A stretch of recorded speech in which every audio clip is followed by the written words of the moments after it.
નમસ્કાર દર્શક મિત્રો, વીર ફાસ્ટ ન્યૂઝમાં આપનું હાર્દિક સ્વાગત છે। નજર કરીએ આજના મહત્વના સમાચાર પર। ધારીનું છતડિયા ગામની પ્રાથમિક બની વિવાદનું કેન્દ્ર। છતડિયા ગામની પ્રાથમિક શાળામાં શિક્ષકો વચ્ચેની આક્ષેપબાજીનો વિડીયો સોશિયલ મીડિયા પર વાયરલ। સાથે શિક્ષક જયંતિભાઈ મહેતા વિદ્યાર્થીનીઓને બોલાવીને તેમની છેડતી કરતા હોવાનો મહિલા શિક્ષિકાનો આક્ષેપ। મહિલા શિક્ષિકાએ અભયમ હેલ્પલાઇનને બોલાવી ધારી પોલીસમાં લેખિત ફરિયાદ નોંધાવી। આક્ષેપનો સામનો કરી રહેલા જયંતિભાઈ મહેતાએ તમામ આરોપો નકાર્યા। કહ્યું, મારી કારકિર્દી ખતમ કરવાનું આ એક મોટું ષડયંત્ર છે। આક્ષેપ કરનાર મહિલા શિક્ષિકાના પતિ આ જ શાળામાં મુખ્ય આચાર્ય તરીકે ફરજ બજાવે છે। પ્રાથમિક શાળાના આચાર્યએ આ મામલે ટીપીઓ, બીઆરસી અને શિક્ષણ અધિકારીને લેખિતમાં ફરિયાદ કરી। વાલીઓને ગ્રામજનોની હાજરીમાં જ શાળા પરિસરમાં શિક્ષકો વચ્ચે ઉગ્ર આક્ષેપબાજી। સમગ્ર ઘટનાની ગંભીરતાને ધ્યાને લઈ મારી ધારી પોલીસે આગળની કાયદેસરની કાર્યવાહી હાથ ધરી। રિપોર્ટર સમીર ખોખર, અમરેલી। મહેતા જયંતિલાલ હિંમતલાલ, હું છતડિયા પ્રાથમિક શાળામાં શિક્ષક છું।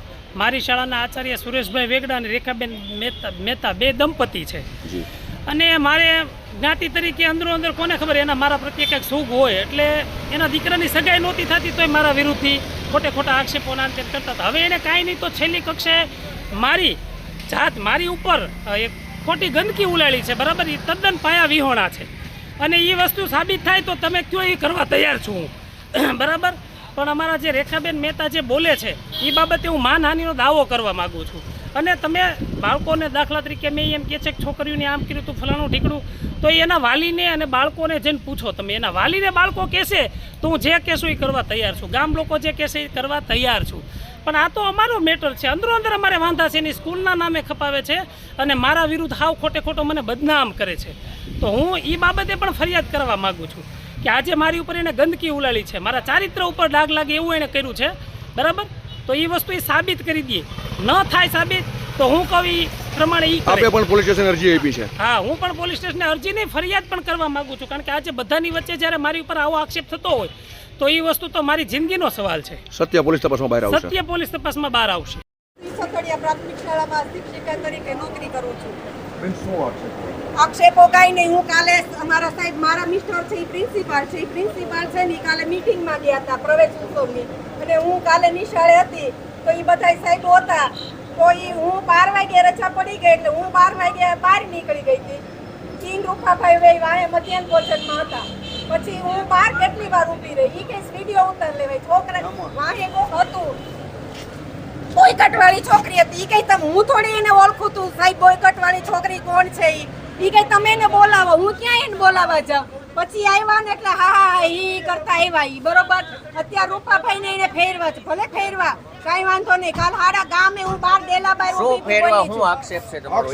આક્ષેપ ઈ છે કે નિશાળમાં કોઈને લઈ આવે, દારૂ પીને ન બોલાઈ આવે, કોઈ ગમે લેડીઝ ને ન બોલાઈ આવે, મારી છોકરીઓને કઈ ચેન ચાળા કે ધબા મારીને કઈ મારે નહીં, ખોટી ધમકીઓ ન દે, અને ફોનમાં ટેબલના ખાનામાં ફોન રાખી અને બીજી છોકરીઓનો વિડીયો કોલ કરે ને આમ ડિસ્કા કરે। છોકરીઓ મને સ્કૂલની વિદ્યાર્થીનીઓ છે એની અરે કાઈ હડપલા, હા, એને આમ ધબ્બો મારીને પટીઓને આમ કરે છોકરીઓને, અને છોકરીઓને પછી ધમકી દે। ઈ છોકરીઓ બોલશે, 5-6 નહીં, બધી છોકરીઓ કહે છે। એમની આજે મામલો એ પોલીસ સ્ટેશને પહોંચ્યો છે, મુદ્દો મેઇન શું છે? મુદ્દો મેઇન ઈ જ છે, એની આટુથી જ છે, આ છોકરીઓ આટુથી હાલે જ છે કેદુનું। છોકરીઓ કેવા આવે છે, મારી પાસે ઈ જો છોકરીઓ એમ કહીશ કે જયંતિ સાહેબ અમને આમ કરે છે। મેં કીધું તમે વાલીને કયો, તો ઈ કે વાલી અમને ભણવા ન આવવા દે। જો આજે જ એક છોકરીને મમ્મી લઈને વયા ગયા, ઈ કે અમાર છોકરીનું નામ નહીં, કે વિડીયો નહીં, વાલી વયા ગયા લઈને। મેં કાંઈ વાંધો નહીં તમ તારે। સરપંચને મેં કીધું, સરપંચ કે તમે સાબિત કરી લ્યો। હવે હું આજે ઓચિંતા કાલી થયું એટલે આજે તરત મેં સાહેબને કીધું, સાહેબ કઈ જવા દે ને એવી માથાકૂટ, એને વાલીને કાંઈ નથી, તું હું કામ આમ બોલે? મેં કીધું સાહેબ જો આજે એની અંદર હતો, કાલ અવાર તમે નહીં હોય મારે નોકરી કરવાની છે, એટલે મારી બધું ચલાવી લેવાનું।